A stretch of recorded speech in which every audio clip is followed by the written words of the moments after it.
MLA এসেছিল, কি দিল? দিয়ে গেল সিএ সার্টিফিকেট। কবে আবেদন করেছিল? আবেদন করেছিলাম 3 মাস আগে। কতটা চিন্তায় ছিলেন?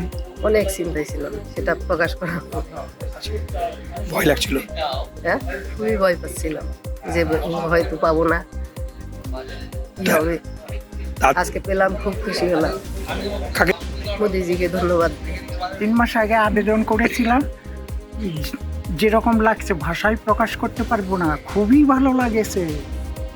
এটা ভাষায় প্রকাশ করার মতো নয়।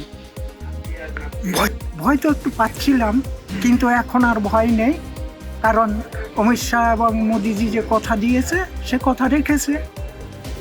আমি আরও লোকজনকে বলব তারা যেন, যদি তাদের ইচ্ছা হয়, করতে পারে।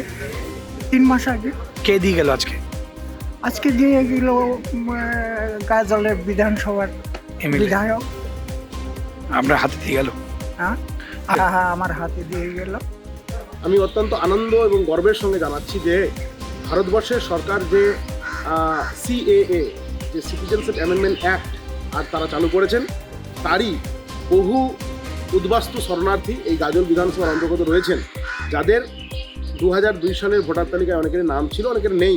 তারা প্রচণ্ড দুশ্চিন্তার মধ্যে ছিল এবং এখানকার শাসক দল তৃণমূল গ্রামে গঞ্জে সাধারণ মানুষকে অনেক ভুল বুঝিয়েছিল যে সিটিজেনশিপ অ্যামেন্ডমেন্ট অ্যাক্টে আর আবেদন করলে বাংলাদেশি প্রমাণ হবে এবং বাংলাদেশে তাদেরকে পাঠাবে।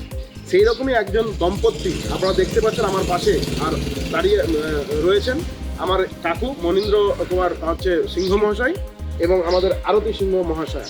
এই দুইজন বয়স্ক দম্পতি যারা দীর্ঘ কয়েকদিন আগে আমাদের এই সিএতে আবেদন করেছিল। ভাই মধুসূদন কুণ্ডু আর তার উদ্যোগে এখানে গোটা গাজলের সিএ ক্যাম্প পরিচালিত হয়, তার উদ্যোগে ওনারা আবেদন করেছিল এবং আজকে আর ওনাদের হাতে শঙ্করপুর যে আমাদের পাড়া বা গ্রাম, সেই গ্রামের এই দুইজন দম্পতিকে আমরা সেই সার্টিফিকেট তুলে দেওয়ার উদ্দেশ্যে আমরা এখানে সমবেত হয়েছিলাম আজকের এই দোল পূর্ণিমার দিন।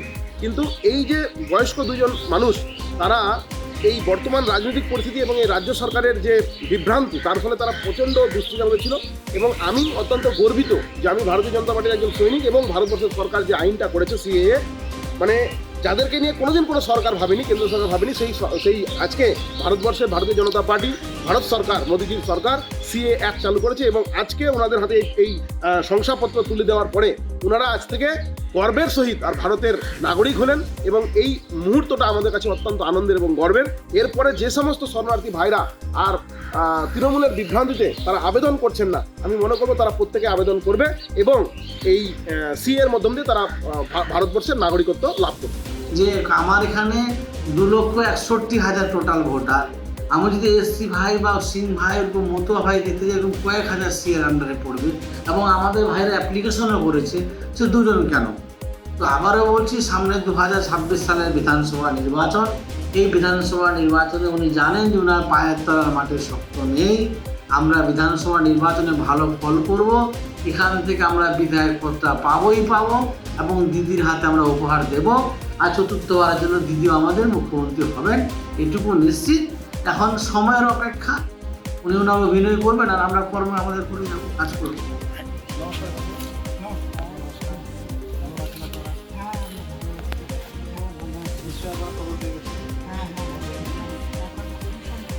আমরা ওই জন্যই করছি, পড়াবেন এখন আমরা